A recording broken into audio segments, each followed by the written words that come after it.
ধন্যবাদ এবং স্বাগত জানাচ্ছি আরেকটি ভিডিওতে। এই ভিডিওতে আমি কথা বলবো অতিরিক্ত স্বপ্নদোষের যে ক্ষতিকর দিকসমূহ খুবই গুরুত্বপূর্ণ। আপনার অবশ্যই জানা দরকার। এটি হয়তোবা আপনার একটা মোটিভেশনাল ভিডিও হতে পারে। কারণ অতিরিক্ত স্বপ্নদোষের ফলে আপনার শারীরিক এবং মানসিক খুব বড় রকমের একটা বিপর্যয় আসতে পারে। সেই বিপর্যয় থেকে আপনার নিজেকে মুক্ত রাখা আপনার একটা অন্যতম দায়িত্ব। সো আজকে আমি কথা বলছি যে কি ধরনের সমস্যা হয়ে থাকে। এখন দেখেন আমি কিন্তু ১ম এই বলেছি যে অতিরিক্ত যদি স্বপ্নদোষ হয় সেক্ষেত্রে যে ক্ষতিকর সে বিষয়গুলো নিয়ে কথা বলব। অ্যাকচুয়ালি কম যদি থাকে স্বপ্নদোষটা যদি একটা পরিমাণ মতো থাকে তাহলে এটা কিন্তু কোনো ক্ষতি না।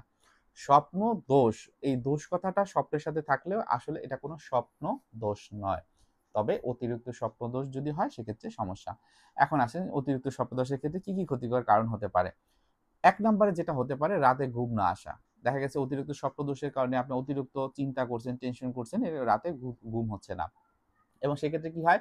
অনেক সময় এতটা চিন্তা করেন যে এটা মাথা ব্যথা তৈরি করে এবং সেই মাথাটা এতটা ভার হয়ে থাকে হয়তোবা মনে হচ্ছে যে রাতে ঘুমই হয় না। দিনের পর দিন বা রাতের পর রাত না ঘুমিয়ে কাটিয়ে দেন। তারপর যেটা হয় যে ডিপ্রেশনের কথা শুনেছেন, বিষণ্ণতা। এই বিষয়টা নিয়ে যখন ভাবে তখন কিন্তু তার আ আ বিভিন্ন রকমের ফ্ল্যাশব্যাক হয়, নেতিবাচক চিন্তা হয়তোবা অতীতের কথা চলে আসে। এবং তখন কি হয় যে তখন তার বিষণ্ণতা কাজ করে।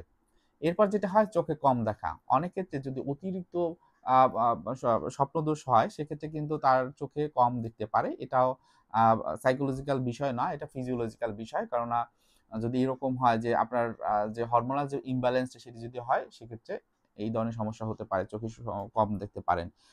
তারপর যেটা হয় যে দুর্বল যৌন আ আ ক্ষমতা কিন্তু হয়। অনেক সময় আ অনেকে ঝিমিয়ে পড়ে। অনেক ক্ষেত্রে স্মৃতিশক্তি কিন্তু কমে যায়। আবার এটা কারণ হয় অনেক সময় দেখা যায় বিষণ্ণতা বা এই হরমোনাল ইমব্যালেন্স এর কারণে। অনেকে বলে থাকেন যে শারীরিক দুর্বলতা, শরীর দুর্বল লাগে। এখন এখানে অনেকের ক্ষেত্রে একটা জিনিস দেখা যায় যে তাদের সাইকোলজিক্যাল বিষয়টা চলে আসে। কেননা হয়তোবা এটাকে ভাবে যে এটা করা মানেই আমার বীর্য বের হয়ে গেল, আমার শক্তি খরচ হলো। এ কারণে হয়। অনেক বীর্যের সাথে অনেক সময় মলত্যাগও হতে পারে। এটা কিন্তু যারা অতিরিক্ত করে সেক্ষেত্রে হতে পারে। লিঙ্গের শিথিলতা আপনারা অনেকে আছেন যে আমার লিঙ্গ ইরেকটাইল হয় না। উম আ বা অনেকে বলে যে অতিরিক্ত করার ফলে প্রিমেচুয়ার ইজাকুলেশন ও কিন্তু হওয়ার সম্ভাবনা থাকতে পারে। অনেক সময় দেখা যায় যে অতিরিক্ত করলে যে ১ম দিকে দেখা যায় যে বীর্যটা ঘন থাকে কিন্তু পরবর্তীতে এটা কিন্তু পাতলা হয়ে যায়। আবার অনেকে যেটা হয় যে ক্ষুধা কমে যেতে পারে, কাজের অমনোযোগী হতে পারে এবং অনেক ক্ষেত্রে এটা হয়তোবা সায়েন্টিফিক্যালি প্রুভেন কিনা আমি জানি না। অনেক জায়গাতে দেখেছি যে বন্ধ্যত্বা যে বিষয়টি সেটাও কিন্তু অনেক ক্ষেত্রে হতে পারে। ছেলেদের ক্ষেত্রে বা মেয়েদের ক্ষেত্রে আপনারা জানেন। হাঁটুতে কিংবা শরীরের গিরায় অনেক সময় ব্যথা হয়, সেটা হতে পারে। অনেক সময় যেটা হয় যে অতিরিক্ত স্বপ্নদোষ ক্ষেত্রে এটা কিন্তু এভাবে হতে পারে যে অনেকের যে পেনিসের যে বাঁকা হয়ে যায়, মোটা বা চিকন হয়ে যায়, এরকম কিন্তু বিষয় কিন্তু হতে পারে।